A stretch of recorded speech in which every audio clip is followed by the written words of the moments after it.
the giant footprint in the muddy soil. Each massive toe was as wide as her arm, and the print formed a deep, mucky puddle. Dex laughed, flashing two perfect dimples as he stood on his tiptoes to examine a scuff in the bark of a nearby tree. Do humans really think there's a giant hairy ape man running around trying to eat them?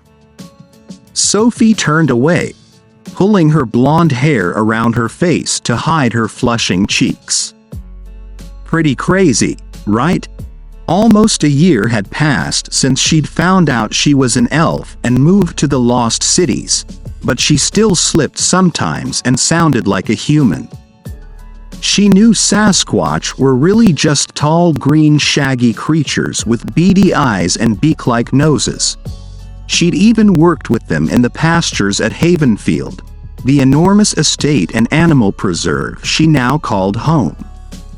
But a lifetime of human teaching was difficult to forget, especially with a photographic memory. Thunder cracked overhead and Sophie jumped. "I don't like this place," Dex mumbled, his periwinkle eyes scanning the tree line as he moved closer to Sophie. The damp, heavy air made his light blue tunic stick to his skinny arms, and his gray pants were caked with mud.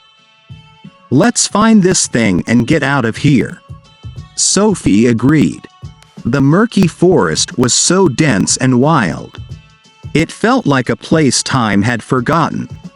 The thick ferns in front of them rustled and a brawny gray arm grabbed Sophie from behind.